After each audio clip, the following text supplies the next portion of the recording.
ポーチを買ったんですよ。今ちょっと適当に入ってるんだけど、やっとね、化粧ポーチを買ったので、この中に一軍のいつも使ってるやつのを入れていきたいなって思ったの。どうもマグネティック天然プリン略してマグテンです。なんで小声なのかっていうと、まだ朝早くって子供がね、寝てるんですよ。今日私出勤の日なの。私、こう見えて仕事してるんですけど、いつもね、基本的に在宅で仕事をしてるんだけど、今日は出勤の日なので、メイクをしていきたいなと思ったので、していきます。下地はね、ダルバのサンクリームで、前はこれの薄紫色のやつを使ってたんだけど、ビタミンのさ、プチプチが入ってるバージョンに変えたのね。そしたらちょっと持ちが良くなったような気がしなくもなきにしもあらずって感じ。メイクをしながら最近思ったこと全部話していくってなってると思うんだけど、別にそんなないです。思ったこととかそんなにないんですよ。だから普通に雑談していこうかなみたいな。まあだからあながち間違っちゃいないよね、タイトル。スポンジはあらかじめ水を含ましております。てか、前にね、雑談メイクの動画を投稿しやすいってコメントもらっててさ、私は一回挑戦しようとしたんだけど、てか何度か挑戦しようとしてて、その度にミスってるんですよ。成功させたい、そんな気持ち。使ったやつからこれの中に入れていきます。ファンデーションね、これね、コスメデコルテの全ウェアフルイドっていう名前使ってたんだけど、名前が変わったみたいで、全ウェアステイってのになりました。色の番号は C11 で前回と変わらないんだけど、フルイドの時は C11 が一番明るい色だったらしいのよ。でも、ステイになってからはさらにね、これの上のもう一個明るい色があるらしい。マット、セミマット系のやつなんだよね。なんかこういうさ、メイクの動画をさ、投稿しとくと、しばらく後に自分で見返してさ、こんなことをしてたんですか私はみたいな。流行りスタイルとかもあると思うんだけど、私こんなメイクでこんな変ちくりなことしてるみたいなのを後で見返して面白いっていうメリットもあるよね、こういう動画は。てかさ、つい最近さ、ネクスジがさ、カメバしたの。カメバっていうのはさ、新曲を出したってことね。まあ、K-POP 知らない人とかも私の動画見てくれてるからさ、めっちゃ良くて、5月にも6月にもライブに行くことが決まってるんだけど、めっちゃ楽しみになった。もう、本当に。めっちゃ良くなかった？私はね、すごく良くて、いいなと思ったから、今後さ、ネクスジちょっと気になってんだけど、おすすめの曲あるみたいなことを言ってくる人とかがいたら、私は今回の曲をおすすめしたいなと思いました。本当に。ファンデーションまで終わって、パウダーですね。パフをね、洗っときました。歌丸で私はいつも洗ってます。めっちゃ綺麗に落ちる。洗うのにさ、このケースから取り出してたのよ。取り出した状態でちょっと適当にこの中に入れちゃってたから取り出したことを忘れて、とんでもねえことになってるぜ。とんでもねえ噂だぜ。パウダーもね、コスメデコルテのルースパウダーなんだけど、ちっちゃいサイズもう出たんだっけ？ちっちゃいサイズ出たんでしょ？ちょっと気になってたんだよね。ちっちゃいサイズ。なんでかっていうと、私自分でちっちゃいサイズ連成してたの。たまたま私がちっちゃいサイズのコスメデコルテのパウダーを連成した直後に、ちっちゃいサイズってますっていうニュースが出て、私結構検索して苦労したのよ。このケース、どうなのかな、サイズ、みたいな、めっちゃ調べてさ、行き着いて、おっしゃ、これならめっちゃいいぜ、みたいな。だった矢先の出来事よ。何をするにもさ、私公式が一番いいと思ってるから、公式でそんなことしてくれるんだったら、こんなっ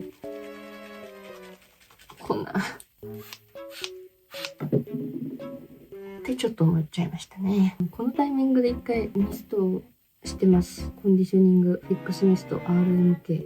これはクールタイプなんだけど、もう何本リピしたことか。本当におすすめ。このクールでもいいし、クールじゃなくてもいいよ。これ本当におすすめ。マスクをさ、必須みたいな生活だったじゃない？その時にね、出会ったんだけど、マジでマスクにつかないって。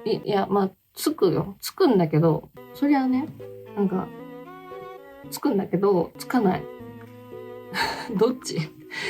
まあ、もう使えばわかるから、おすすめです。こっから結構迷いの森って感じなんだけど、チークよね。まあ、いろいろさ、手持ちがあるから、一軍を決めていきたいっていうことなわけよ。遠征とか行くときにこのポーチをボンって持ってけばもう間違いないみたいな風にしたいから、本当にいつもこれさえあればもういいぜっていうラインナップで固めたいからさ、厳選していこうって話。ちょっとロボアンドのこのチークのブラックバームってやつ。これドンキで買ったんだけど、いまいちね、活かせてなかったので、ちょっとこれを機に。すごくない？このなんかもう、ブラシに取った瞬間真っ黒なんだけど、使ってみるとね、全然そんなことないんだよね。で、今さ、またなんかさ、目とチークを合体させるみたいなメイク流行ってない？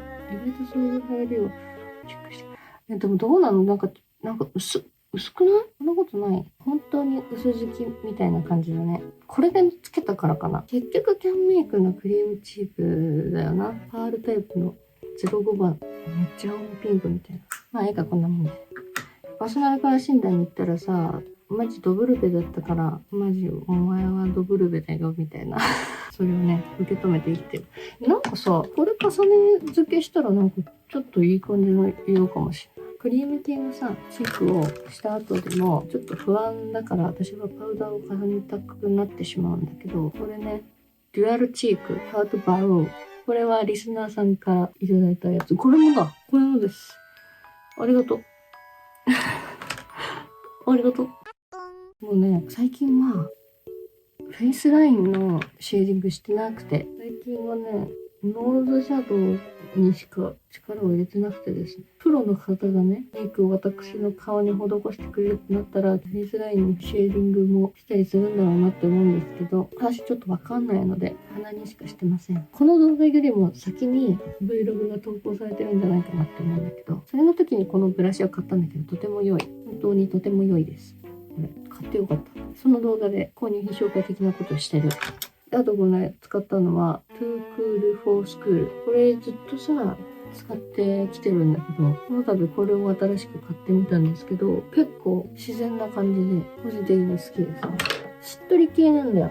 しっとり系使った後とパウダー使いたくなっちゃうんだよね。軽い粉で動かす感じ。ちょっと鼻シュッとしたかいね。これも入れとくか、一応ね。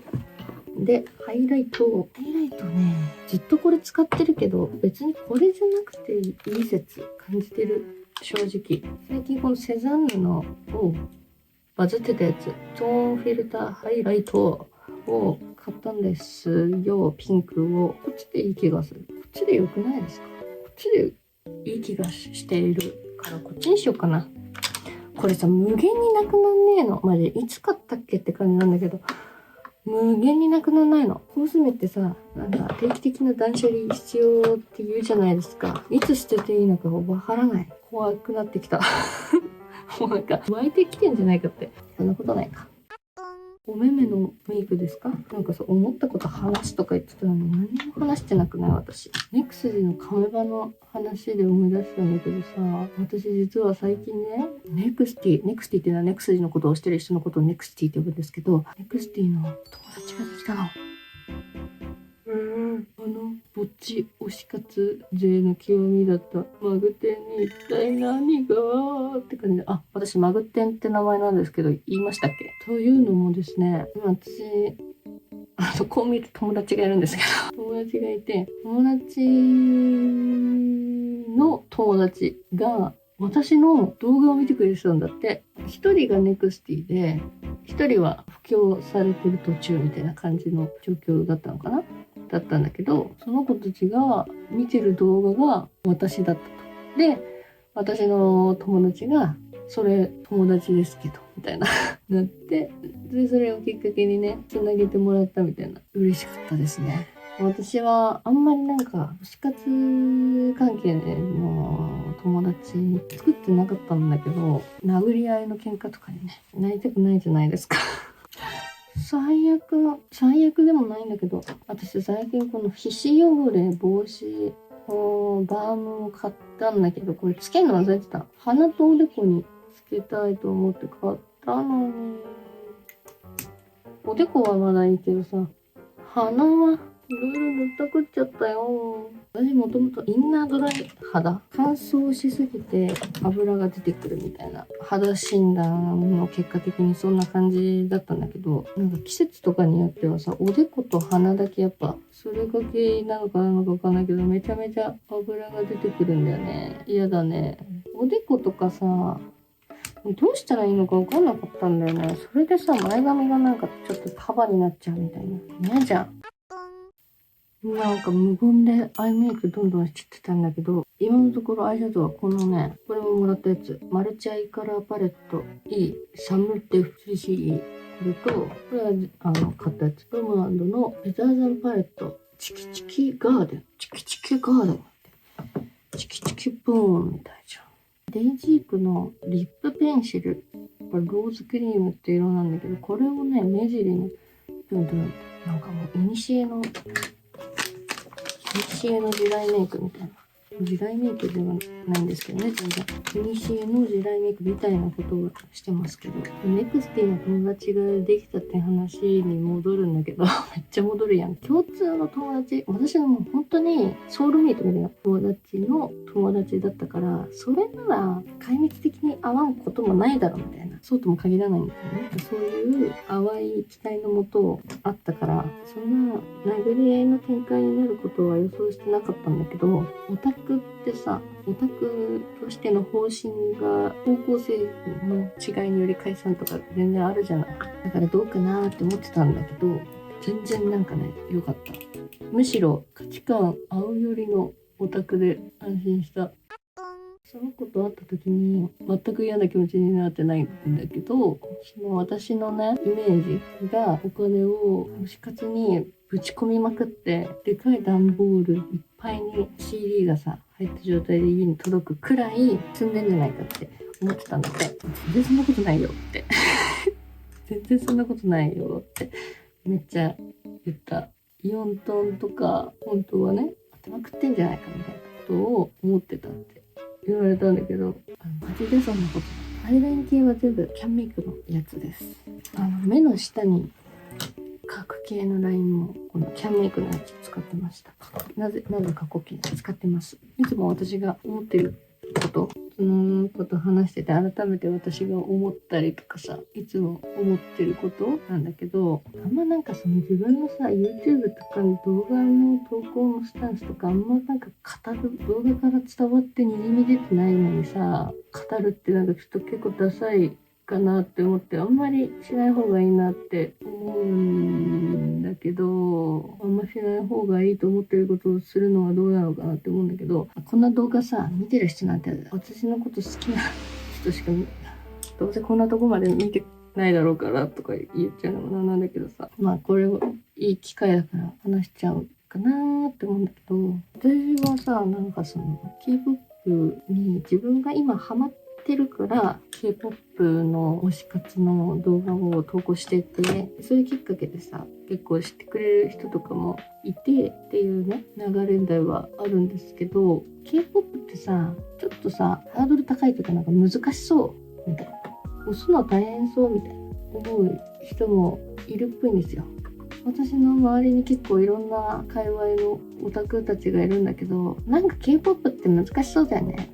K-POP 押すのってなんかちょっとむずそうだよねみたいなことをね言う人が一人じゃなかったんですよ。で、私の狭いコミュニティの中で一人じゃなかったってことは、もしかしたらもっとね視野を広げたら K-POP って押すの難しそうみたいな思ってる人がもしかしたら多分いるんだろうなみたいな思ったっていうのと、私実はさ漫画家だった時があったんですけど、人生で押し込めて絵を描くのがねちょっと得意と言いますか、漫画家だったんですよ。今はもう漫画の連載とかしてないんですけどね。で、漫画家時代にその担当編集の人に言われたのが、説教臭い漫画はやめましょうみたいな。そやなって、俺説教臭い漫画描きたくないなって思ってやってたから、説教臭いものとかってその届けたくないのね。だから別にあれだよ、そのハウトゥー系の動画が全て説教臭いとかそういうことを言ってるんじゃなく、無意識のうちに説教臭くなってしまう可能性が不本意ながら上がってしまうのではないかって思ったり、ここういう時はこういう風にしましょうみたいなことを言うのって言わない場合と比較した時ね、あくまで説教臭く聞こえる可能性があるなって思って、私はね。だからその前にさ、ゲーム実況をメインに活動してた時にもイラスト系の動画もちょこちょこ上げてたんだけど、その時にその危惧してたのって、そこで実はイラストとかなんてさ、正解なんてないわけじゃん。やり方なんて人それぞれ、描き方も人それぞれでなのに、しかも見てくれてる子たちがさ、ちっちゃい子が多かったから、そんなちっちゃい子がよく見るコンテンツでさ、私がさ、イラストはこういう風に描きましょうみたいなことをね、無責任に言っちゃうと、なんかまるでそれがさ、正解みたいな。うわ、また下地。うわー、こんな話したら眉毛の下地するの忘れた。眉毛なくなっちゃうじゃん。まあいいか。眉毛下地も普段はするんですよと。眉毛はこれとこれで描きました。眉毛なくなるかもしれないから、これ持ってこう。アイブロウマスカラこれ。だからさ、推し活とかもさ、別に人の数だけやり方があることだから、私が無責任にその推し活のことについてさ、教えるみたいな、有益なことを教えるみたいなのは私がすることではないのみたいな。別に私がしなくていいなって思うので、そういうことはね、極力そういうことから逃げてるんですよ。逃げてるんですよ、そういうことからは。そういう動画を投稿したくないなって。そういうのをしてる人を批判する内容ではないですよ、この話は。そういうことをしてる人は、そういうことをしてる人で、それをありがたいと思って見てる人も絶対いるので。で、これ廃盤になったのかな？韓国のダイソーで買ったんだけど、これがないと私涙袋が書けないです。これ見つけた人いたら教えてください。韓国行くたびに探してるんだけど見つからない。あとこれもフォロワーにもらったやつ。リスナーフォロワーコスメデコルテアイグロージェンスキンシャドウ 12G って書いてある。これを上まぶたに薄く塗りました。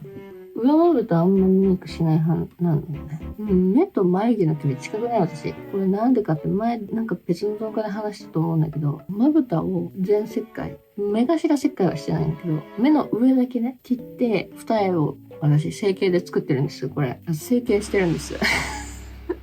それの影響かな？もともとは目と眉毛の距離があったのに、その上に幅を広げることによって目と眉毛の距離が近くなったんですよね。だからあんまりゴテゴテしすぎるともうね、一体化しちゃうのでっていう感じですね。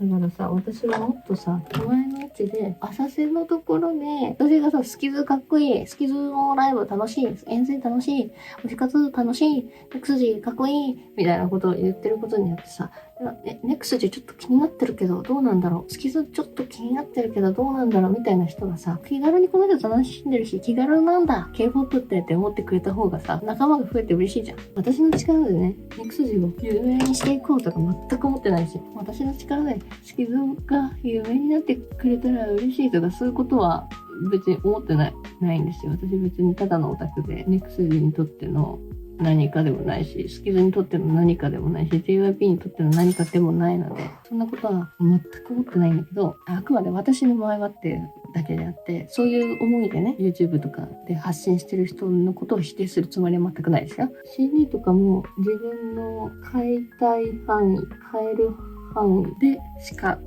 買わないし、ライブには行きたいよ。コンサート、ライブとかには行きたいんだけど、接触する系のイベントとか全然、当たったらそりゃありがたく行かしてもらうけど、そんななんかこう、絶対に会いたいみたいな欲がそんなに強い方ではないので、K-POP とかさ、押してない、何もオタクとかしてないよって人から見たら、そんな同じ CD 何枚も買って何になんのみたいな思われてもおかしくない量は買ってるよ。だって何個も種類出たりするじゃん。一つの CD でさ。何形態も出たりするから、その全部の形態を一個ずつ欲しいなとか、そういう買い方はしてるけど、めっ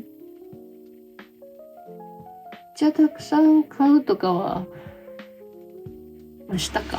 したけど別に、それが正しいとも思ってないし、オタクの仕方なんて人それぞれなんだから、いろんなさ、年齢の人が推し活してていいと思ってるし、いろんな意見の人がいて、みんなそれぞれが意見を持ってていいと思ってるからこそ、自分の意見も否定されたくないしね、当然。誰の意見も否定したくないし、私の意見も否定されたくないし、できる限りこのグループとか界隈に悪いイメージを与える存在ではありたくないなっていう気持ちが、ただの一オタクとしてあるよっていうだけなんですよ。別に私自身がお金を出したいタイミングがあれば全然出すだろうし、ここは別に私のお金を出すタイミングじゃないなって思うんだったら、それは出さないと思う。それは私のペースでやることなので、みんなもみんなのペースでそういう風な仕方したらいいと思っている、私は。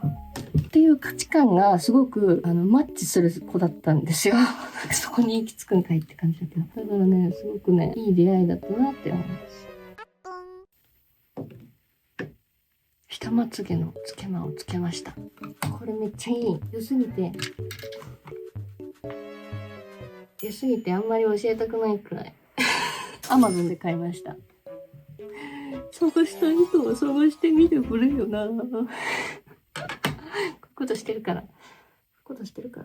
リップはね、ケイトのリップモンスターの13番3時 AM の美水。ほろ酔いなんて読むんだろう。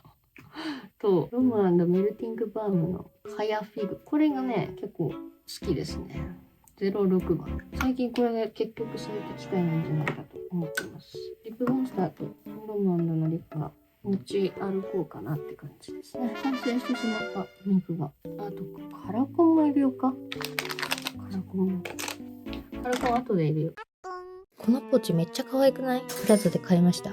プラザで一回見ていいなって思ったけど、でも私ジップロック派だしなとか思って買うのやめたの。でもまた行って在庫があったら買おうって思ったらなくなってて、って思って、オンラインストアとか見ても在庫なしになってて、うわ買えばよかったって思って、次行ったらなんか復活してたから買いました。それはもうだって一回さなくなってさ、買えばよかったって思ったってことは買った方がいいじゃん。髪の毛もやってカラコンも入れました。今日はオーレンズのフレンチシャインってやつを入れてまーす。エクステはね、この間自分で撮りました。ヘアオイルで今度美容院にも行ってきます。いつも私はカラコンのね、替えを持ち歩くんだけど、替えで入ってるのはなんだこれ、片目分だけ入ってる。最近はね、なんだこれ、中途半端に。デュー、ホテラバのやつをね、持ち歩いてるんだけど、1個はピンクデューで、もう1個はプラムデューってやつをね、持ち歩いております。出勤のカバンの中身紹介。突然の薬、カラコンの替え、財布、ハンカチ、スマホ2台、ウェットシート。カラコンの替えと一緒にメイク直しのためにさ、粉をさ、自分でちっちゃいサイズの練習したよって言ったじゃん。それとね、一緒におすすめなのがね、最近見つけたの、このクッションカラーシーラー部分用ファンデーションってやつ。カラーコンシーラーとして売ってたんだけど、ピンクとして売ってたやつ。これめっちゃピンクではあるんだけど、見た感じ。私がさ、パーソナルカラー診断に行ったって言ったじゃん。ピンクトーン、クールトーンのブルベって言われて、このピンクのやつがめっちゃ良くて、なんでこれ買ったかって、花粉の時期に買ったのね。花粉の時期にめっちゃ鼻かんじゃうから、鼻周りのファンデーションがめっちゃ取れちゃうってことでこれを買ったんだけど、これがあると鼻周りだけ直すのにめっちゃ良くて、プラスパウダーを持つ